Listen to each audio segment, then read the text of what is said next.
누가복음 23장 26절부터 33절까지 말씀 우리 한 목소리로 읽겠습니다. 누가복음 23장 26절부터 33절까지 말씀입니다. 시작. 그들이 예수를 끌고 갈 때에 시몬이라는 구레네 사람이 시골에서 오는 것을 붙들어 그에게 십자가를 지워 예수를 따르게 하더라. 또 백성과 및 그를 위하여 가슴을 치며 슬피 우는 여자의 큰 무리가 따라오는지라. 예수께서 돌이켜 그들을 향하여 이르시되 예루살렘의 딸들아 나를 위하여 울지 말고 너희와 너희 자녀를 위하여 울라. 보라, 날이 이르면 사람이 말하기를 잉태하지 못하는 이와 해산하지 못한 배와 먹이지 못한 젖이 복이 있다 하리라. 그때 사람이 산들을 대하여 우리 위에 무너지라 하며 작은 산들을 대하여 우리를 덮으라 하리라. 무릇 푸른 나무에도 이같이 하거든 마른 나무에는 어떻게 되리요 하시니라. 또 다른 두 행악자도 사형을 받게 되어 예수와 함께 끌려가니라. 해골이라 하는 곳에 이르러 거기서 예수를 십자가에 못 박고 두 행악자도 그렇게 하니 하나는 우편에 하나는 좌편에 있더라. 아멘. 그 콘솔에 FX라고 있는 채널에 뮤트 걸려 있는지 한번 확인해 주시고, 그럼 뮤트 걸어 주시면 감사합니다. 내가 달려갈 길과 주 예수께 받은 사명 곧 하나님의 은혜의 복음을 증언하는 일을 마치려 하면은 나의 생명조차 조금도 귀한 것으로 여기지 아니하노라. 사도행전 20장 24절 말씀. 아멘. 우리가 한번 암송해 볼까요? 시작. 내가 달려갈 길과 주 예수께 받은 사명 곧 하나님의 은혜의 복음 증언하는 일을 마치려 하면은 나의 생명조차 조금도 귀한 것으로 여기지 아니하노라. 사도행전 20장 24절 말씀. 아멘.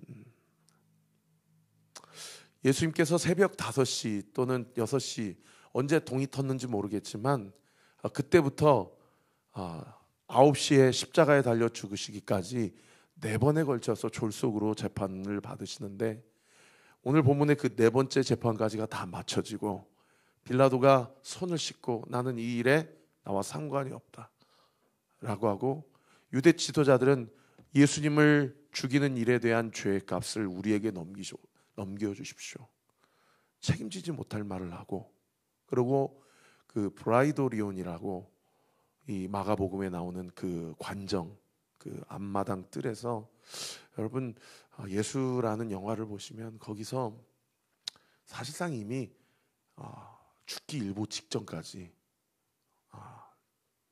큰 매질을 당하시죠.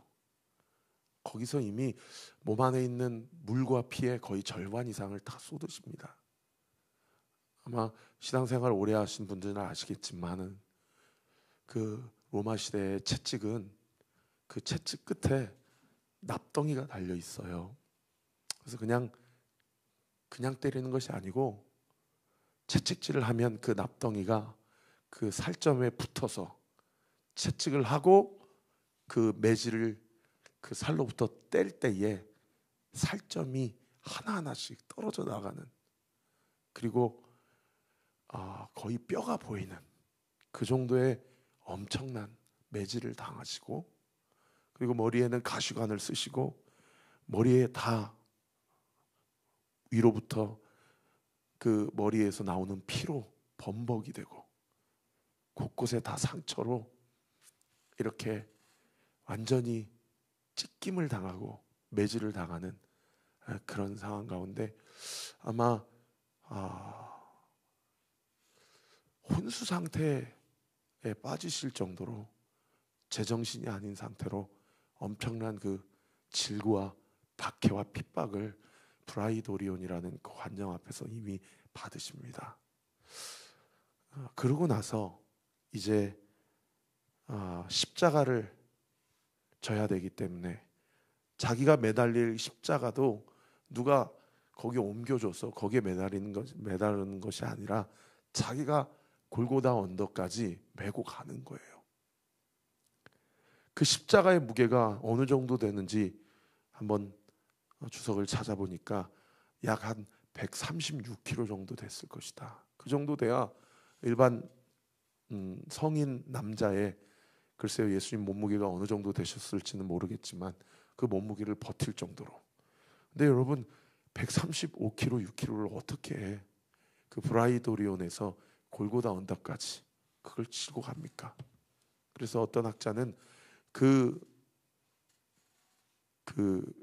세로로 몸을 매다는 그 나무 형틀은 매지 않으시고 가로로 되는 나무 형틀만 두 손으로 메고 가셨을 것이라고 추정을 해서, 그 가로 형틀 되는 그 십자가만, 가로목만 몇 킬로인가 한번 또 찾아봤더니 한 적어도 56kg 정도 되는, 둘 다 메고 올라가셨으면 130kg, 가로목만 돼도 56kg 정도 되는. 여러분 지금 거의 혼수 상태고 이미 몸 안에 있는 물과 피가 한 절반 이상 쏟아져 있는 상황 가운데서 그거를 가지고 브라이도리온에서 골고다 언덕까지 메고 가는데,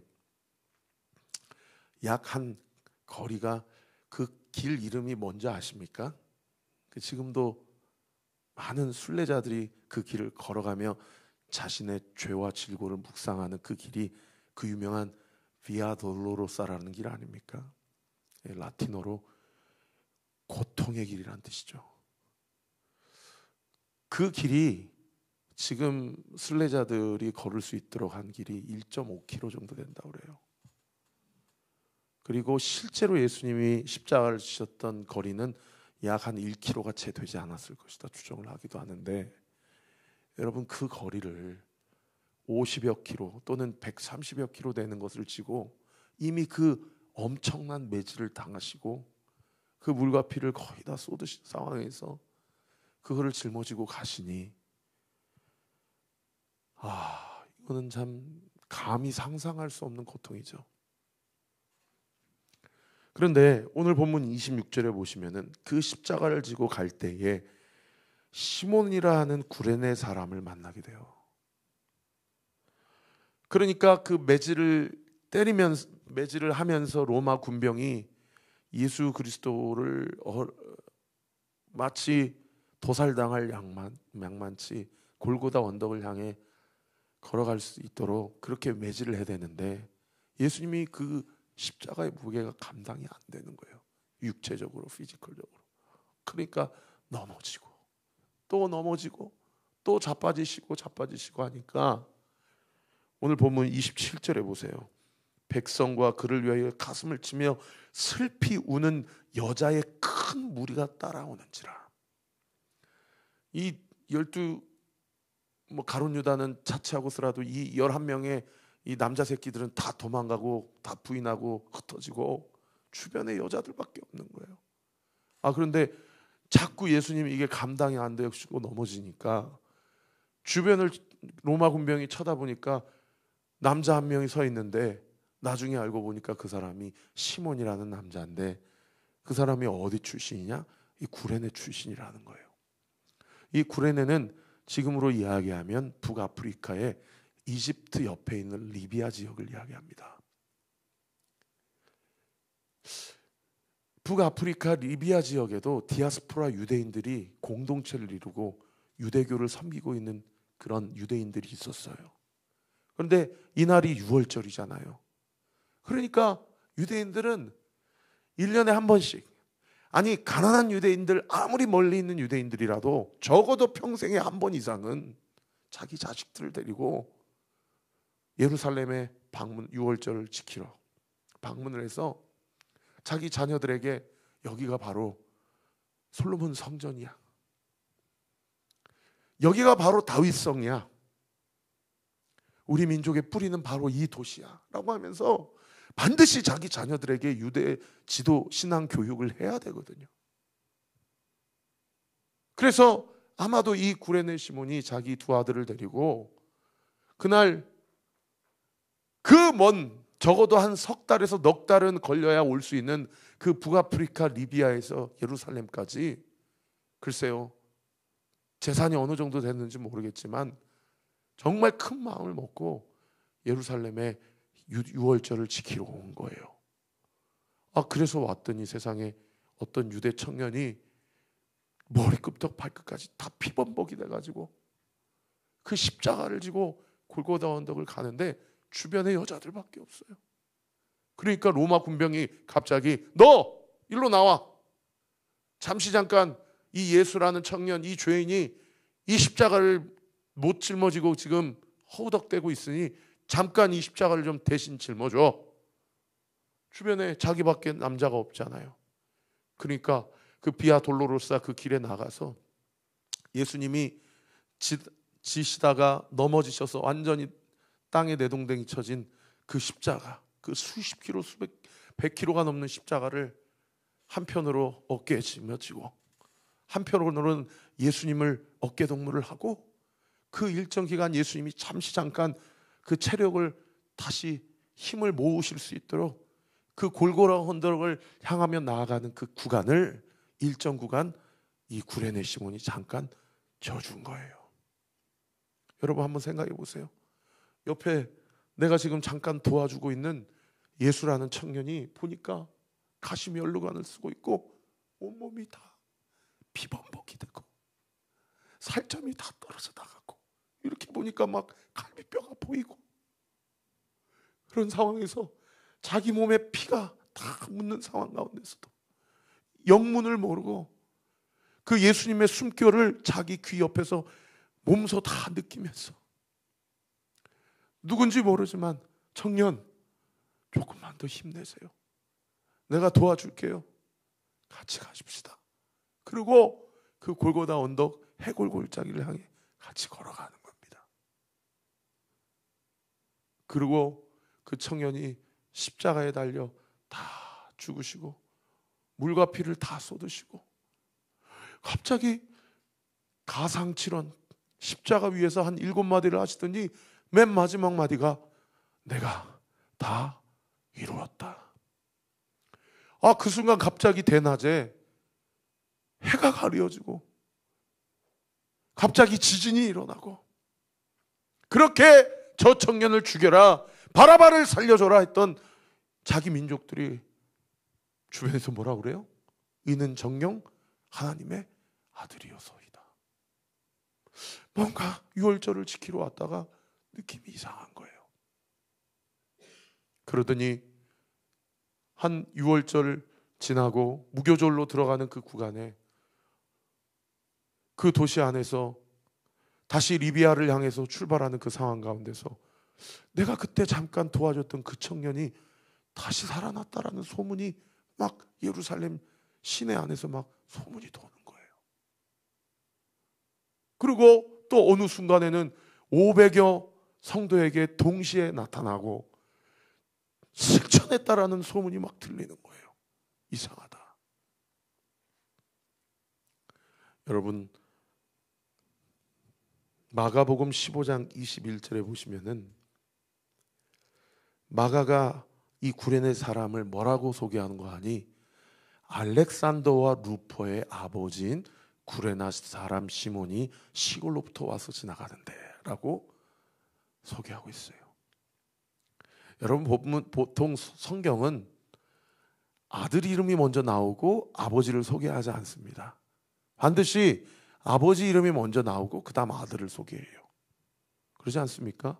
그런데 아들 이름이 먼저 나오고 그 다음 아버지가 나온다는 얘기는 마가가 마가복음을 적었을 당시에 이 구레네 시몬의 두 아들인 알렉산더와 루포는 적어도 이 텍스트를 읽는 저자들 사이에서는 상당히 유력한 초대교회 성도였다라는 것을 암시해요. 너 루포 알지? 너 알렉산더 알지? 야, 그 두 아들의 아버지 구레네 시몬이란 분이 예수님 십자가에서 일정 구간을 예수님과 함께 십자가를 지셨던 바로 그 사람이야 라는 거예요. 여러분 구레네 시몬이 예수님을 만났다라는 것을 알 수 있는 그런 지점 아닙니까?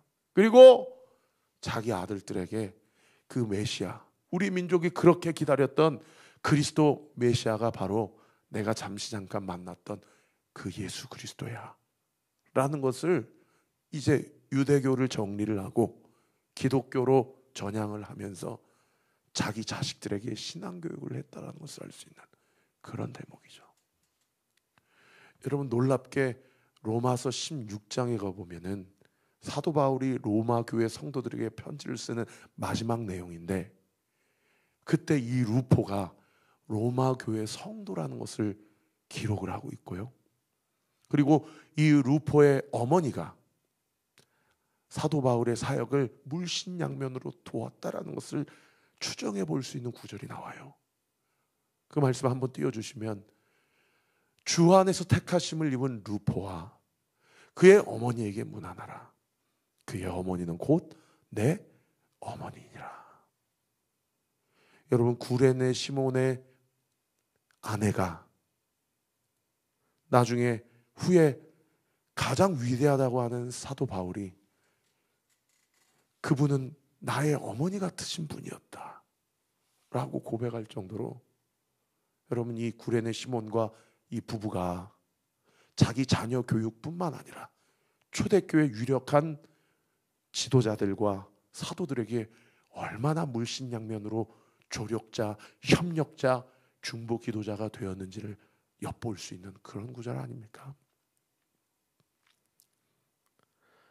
어떤 학자들은 사도행전 13장 1절에 보면은 거기에 수리아 안디옥 교회 지도자들 5명이 나오거든요. 이 수리아 안디옥은 사도 바울과 바나바를 이방 성도들을 위해서 파송했던 이방 선교의 전초 기지가 되는 교회 아닙니까? 이 교회 5명의 지도자 중에 한 명 한번 띄워주시면은, 바나바와 맨 마지막에 사울은 우리가 잘 아는 지도자인데, 중간에 니게르라 하는 시므온과 구레네 사람 루기오와 분봉왕 헤롯의 첫 동생 마나인, 이 세 사람은 사실 많은 정보가 있지를 않아요. 그런데 여기 니게르라는 단어가 여러분 잘 아시는 니그로라는 아프리카 출신의 어원입니다. 그래서 니게르라는 시몬이 구레네 시몬을 이야기하는 것이 아닌가. 그렇다면 그가 예수님을 만나고 리비아에서 수리아 안디옥으로 이사를 가서 거기에서 수리아 안디옥에 바나바와 바울을 포함한 5명의 지도자 중에 한 명이 되었고, 그의 아들 루포가 로마 교회까지 가서 복음을 전하고 교회를 세웠고, 자기의 와이프인 그 구레네 시몬의 와이프가 사도 바울의 어머니가 될 만큼 엄청난 사도 바울의 어떤 믿음의 동역자 또는 후원자가 아니었겠는가, 그렇게 추정을 하기도 합니다. 사랑하는 성도 여러분, 오늘 말씀을 통해서 우리가 고난주간 셋째 날을 지니면서 첫 번째 우리 자신에게 적용해야 될 말씀은 누가복음 9장 23절에 이 말씀이 생각나더라고요. 우리 같이 한번 읽어볼까요? 시작.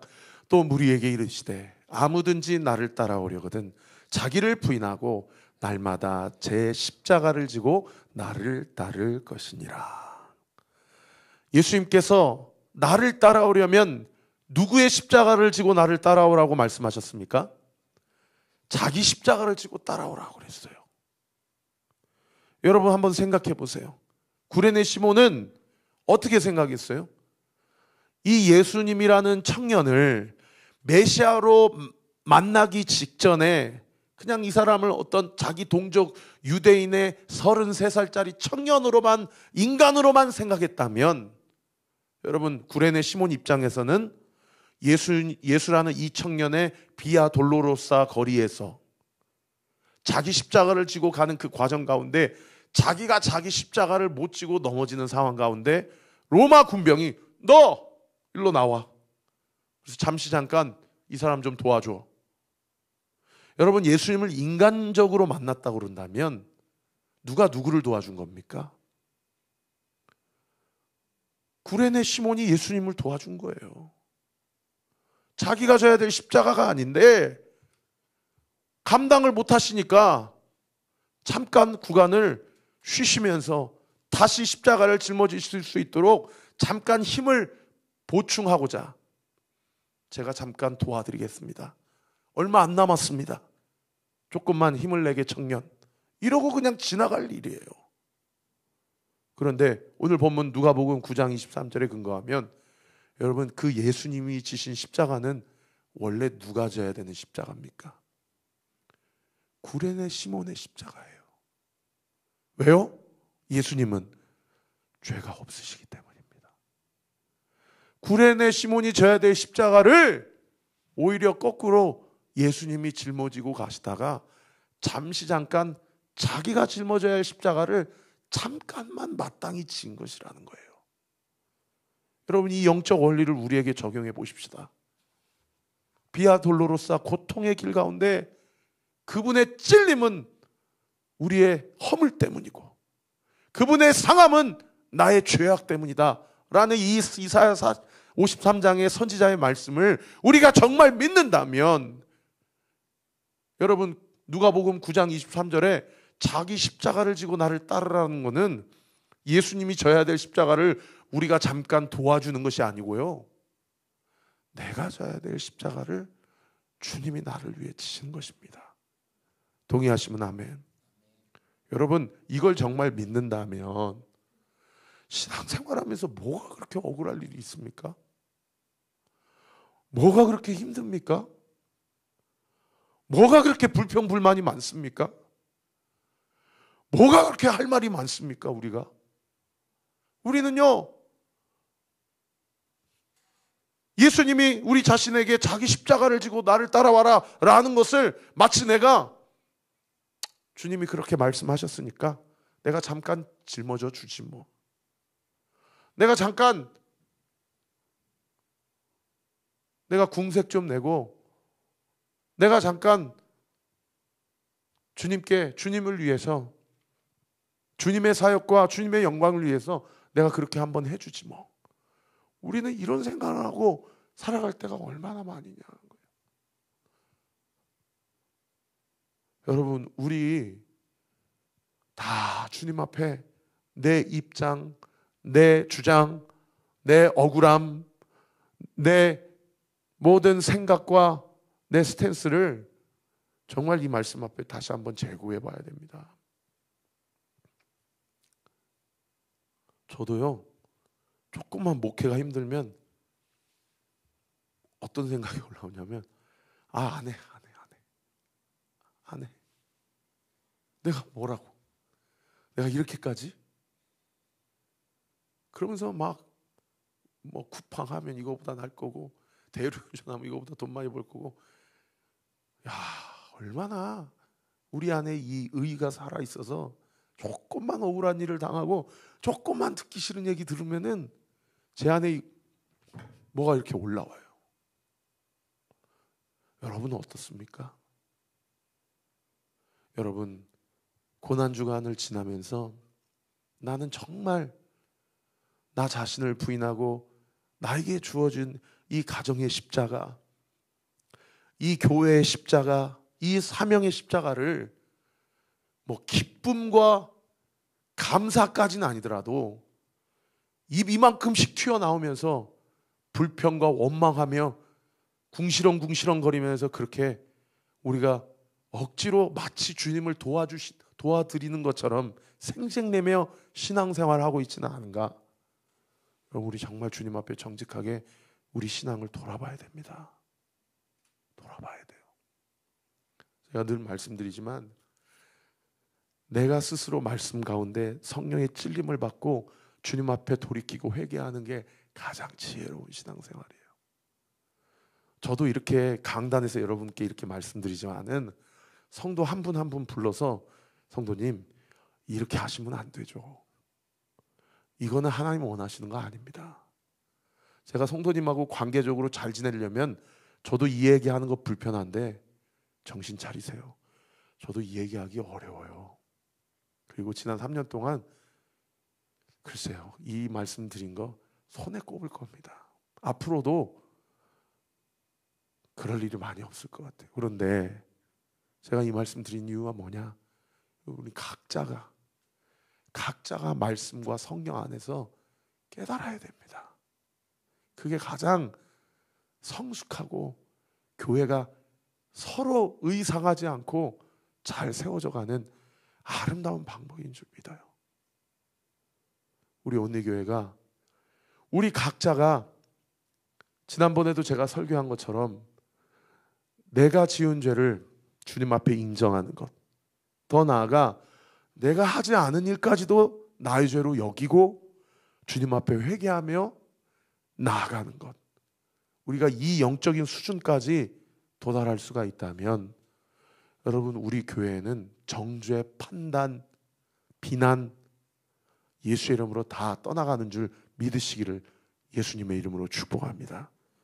그리고 우리 가정이, 우리 각 교회가 주님이 부어주시는 은혜로, 긍휼로, 자비하심과 사랑하심으로 풍성하게 가득 차서요. 무슨 억울한 일을 당해도 예수님보다 억울한 사람이 있습니까? 무슨 말 못할 상황 가운데 직면해서 임금님 귀는 당나귀 귀라고 얘기하지 않으면 화병에 걸릴 것 마냥 그렇게 살아간 일이 있다 하더라도 주님보다 더 화병에 걸릴 일이 있습니까? 우리 주님이 인간이 감당해야 될 가장 극치의 억울함을 다 감당하셨기 때문에 우리에게 오셔서 오늘 이 밤에도 내가 네 마음을 안다 라고 말씀하실 수 있는 거예요. 어떤 종교도, 어떤 신앙도 절대자이신 분이 인간이 감당할 수 있는 가장 최고의 수치와 가장 최고 단계의 모욕을 홀로 다 담당하시고 자신을 믿고 따르는 백성들을 위해서 구원하신 그 절대자, 그 믿음과 신앙은 여러분 예수 그리스도의 신앙 믿음 외에는 없는 줄 믿으시기를 바랍니다. 그래서 사랑하는 성도 여러분, 주님이 나를 위해 대신 짊어지신 십자가를 오늘도 바라보면서 저는 이 시간 선포합니다. 내가 져야 될 십자가를 기쁨과 감사함으로 짊어지는 그런 깊은 영적 성숙함까지 나아가는 우리 온리교회 모든 성도들 되시기를 우리 구주 예수 그리스도 이름으로 축원합니다. 그렇게 구레네 사람 시몬이 잠깐 도와주고 그 사이에 그 주변에 있는 많은 여자들의 큰 무리가 예수님을 위해서 펑펑 우실 때에 예수님이 그 여자들을 향하여 뭐라고 말씀하십니까? 28절에 보세요. 예루살렘의 딸들아, 나를 위하여 울지 말고 너희와 너희 자녀를 위하여 울라. 나를 위하여 울지 말라는 거예요. 왜요? 예수님은 이미 십자가를 지시기로 결단하셨고 그 십자가를 지신 결단대로 순종하며 지금 지고 가고 계시잖아요. 그리고 말씀하신 대로 3일 만에 부활하실 거예요. 할렐루야. 그러니까 예수님이 뭐라고 해요? 나를 위해서 울지 말라. 그리고 누구를 위해서 울으라고 그래요? 네 자신을 위해서 울고 너희 자녀들을 위해서 울라는 거예요. 예루살렘의 성의 종려나무 가지를 흔드는 백성들 사이에서 어린 나귀를 타고 입성하셨을 때에 그 감람산 어귀에서 예루살렘 성전을 바라보면서 예수님이 우셨잖아요. 곧 무너질 예루살렘 성전을 예언하시면서 우셨잖아요. 여러분, 오늘날 우는 성도들이 필요합니다. 가슴을 치는 성도들이 필요한 시대를 우리는 살아가고 있어요. 그런데 그 울음은 어떤 울음이어야 됩니까? 억울해서 우는 울음이어야 됩니까? 답답해서 우는 울음이어야 됩니까? 아니면 주님을 바라보시면서 연민의 정을 느끼기 때문에 슬퍼서 우는 울음이어야 됩니까? 여러분, 오늘 이 밤에 우리의 울음은 나 자신을 위한 울음이 되어야 될 줄 믿습니다.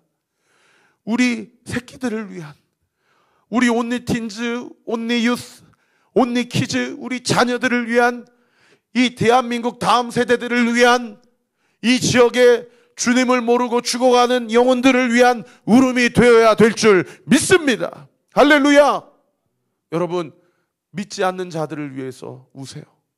우리 가족 중에 믿지 않으시는 분들을 위해서 우세요. 그리고 믿는 자들을 위해서 우실 때에 믿는다고는 하지만 삶을 보면 믿는 것 같지 않는 그 사람을 위해서, 또 믿는다고 하지만 여전히 내 삶을 보면 내가 과연 주님, 나의 십자가를 지고 주님을 따르는 자인가? 나의 반복적인 죄악과 나의 허물을 보고 주님 앞에서 우시기 바랍니다. 그 울음이, 사랑하는 성도 여러분, 오늘 이 말씀을 취하십시오. 그 울음과 그 눈물의 기도가 여러분, 자기 자신을 주께로 인도하고 그 가정을 살리고 그 자녀들을 살리고 그 배우자를 살리고 그 한국교회를 살리는 울음이 될 줄 믿으시기를 우리 구주 예수 그리스도의 이름으로 축원합니다. 그 눈물이요, 주께서 그 한 가정을 향한, 그 영혼을 향한, 이 온리교회와 한국교회를 향한 하나님 아버지의 긍휼하심과 끝없이 자비하심의 은혜가 그 눈물의 기도의 대상에 온전히 부어지고 덧입혀지는 놀라운 은혜의 역사가 있게 될 것입니다. 제가 증인이에요. 제가 저희 어머니의 기도로 여기까지 왔어요. 우리 이 자리에서 예배드리시는 성도님들도 누군가의 눈물의 기도가 있었기 때문에 지금 오늘날 우리가 이 자리에서 예배를 드릴 수 있게 되는 줄 믿습니다. 이제는 우리가 울어야 될 때예요. 우리가 울어야 될 때예요. 오늘 온라인으로 예배드리는 성도님들의 그 현장에서 여러분 우십시오. 그냥 주님이 경고하시고 당부하신 것처럼 이방인들처럼 중언부언 기도하지 마시고,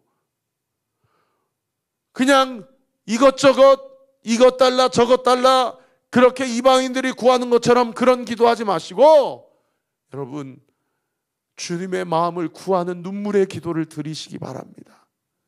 한 영혼을 놓고 주님 은혜를 베풀어 달라고 간절하게 기도하는 그 눈물의 기도를 쌓으시기를 바랍니다. 그 눈물의 기도, 그 진정한 기도가 그 영혼을 살리고 그 가정을 살리고 우리 온리교회를 온전히 세워져 가게 하실 것을 믿으시기를 우리 구주 예수 그리스도의 이름으로 축원합니다.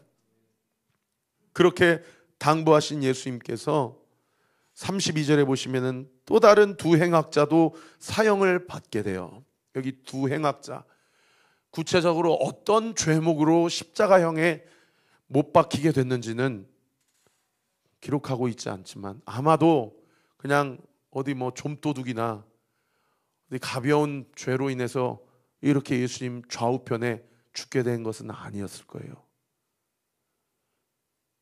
그냥 중한 죄가 아니라 정말 극악무도한 죄를 저질러서 예수님과 함께 사형 집행을 당하는 그 행악자들일 것입니다. 그런데 중요한 것은 무엇입니까? 예수님이 죄가 없으시면서 그런 극악무도한 죄인들과 함께 십자가에 달려 죽으셨다는 거예요.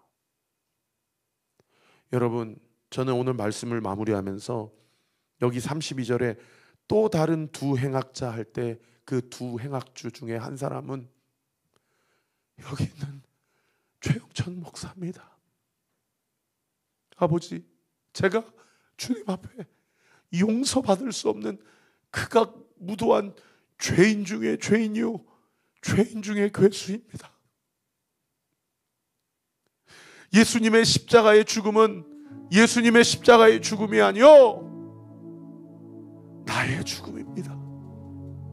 내가 짊어져야 될 그 십자가를 주님이 나를 대신하여 죽으셨고, 그리고 오늘 우리는 이 밤에 주님 앞에 뭐라고 고백합니까? 나는 죽었습니다. 그리스도와 함께 십자가에 못 박혀 죽었습니다. 내가 그리스도와 함께 십자가에 못 박혔나니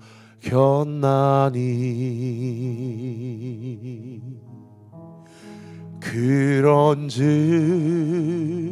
이제 내가 산 것 아니요 오직 내 안에 예수께서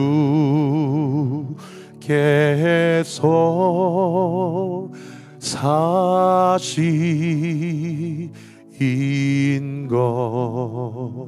것이라.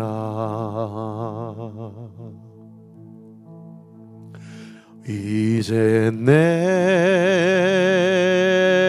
내가 육체가 운데 사는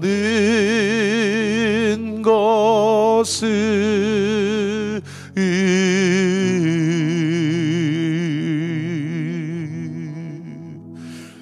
나를 사랑하사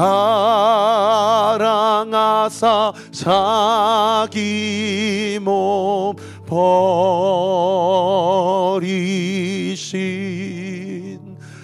예수 위에 산 것이라. 이제 내가 육체가 운데 사는 것을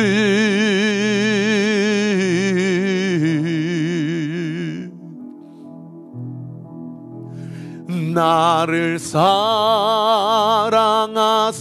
자기 몸 버리신 예수 위에 산 것이라. 아멘. 여러분, 주님 다시 오시면 누구는 사시는 줄 아십니까? 예수 위에 사는 삶을 산 사람은 삽니다. 믿으시면 아멘. 여러분, 오늘 본문 마지막 구절 33절 보세요. 해골이라 하는 곳에 이르러 거기서 예수를 십자가에 못 박고 두 행악자도 그렇게 하니 하나는 우편에 하나는 좌편에 있더라. 여러분, 골고다라는 뜻이 해골이라는 뜻이에요. 그러니까 그 골고다 언덕에는 해골이 얼마나 많다는 뜻이에요. 여러분, 골고다는 죽음의 언덕, 해골의 언덕이에요. 많은 사람이 다 거기서 죽는 거예요. 그런데 여러분, 이 영적 파라독스, 여러분 이 영적인 역전을 보십시오. 예수님이 나를 위해 죽으심으로 그 사망의 언덕, 해골의 언덕에서 주님이 죽으심으로 여러분, 나에게, 우리에게 생명과 삶이 주어졌다라는 거예요. 예수 그리스도를 믿는 믿음 안에 우리가 주님과 함께 살아가면 여러분, 해골로 가는 인생, 죽음과 사망으로 가는 인생이 생명과 영원한 삶의 인생, 영생의 삶의 인생으로 온전히 역전되고 뒤집어지는 줄 믿으시기를 우리 구주 예수 그리스도의 이름으로 축원합니다. 여러분, 주님이 뭐라고 말씀하셨어요? 자기 아들까지도 아끼시지 않으시니가 어찌 그와 함께 너희에게 이 모든 것을 더하지 않으시겠느냐. 여러분, 요즘에 뭐 때문에 이렇게 힘드세요? 돈이 필요하세요? 여러분, 여러 가지 필요한 것들이 있으세요? 여러분, 예수 안에 모든 보물과 보화가 있는 줄 믿으시기를 예수님의 이름으로 축원합니다. 여러분의 답답한 심정을 다 예수님께 쏟아놓으세요. 예수 안에 모든 보물과 보화와 생명과 영생의 길이 있는 줄 믿으시기를 예수님의 이름으로 축원합니다. 사망과 해골을 생명과 영생으로 역전시키신 예수, 오늘도 이 밤에 그 예수의 이름 붙잡고 주님 앞에 상한 심령을 쏟아놓는 그 성도의 눈물의 기도가 그 가정을 살리고 그 인생을 살리고 그 교회를 살리고 이 나라의 민족을 살리는 줄을 믿으시기를 우리 구주 예수 그리스도의 이름으로 축원합니다. 우리 그 믿음 가지고 함께 찬양합시다.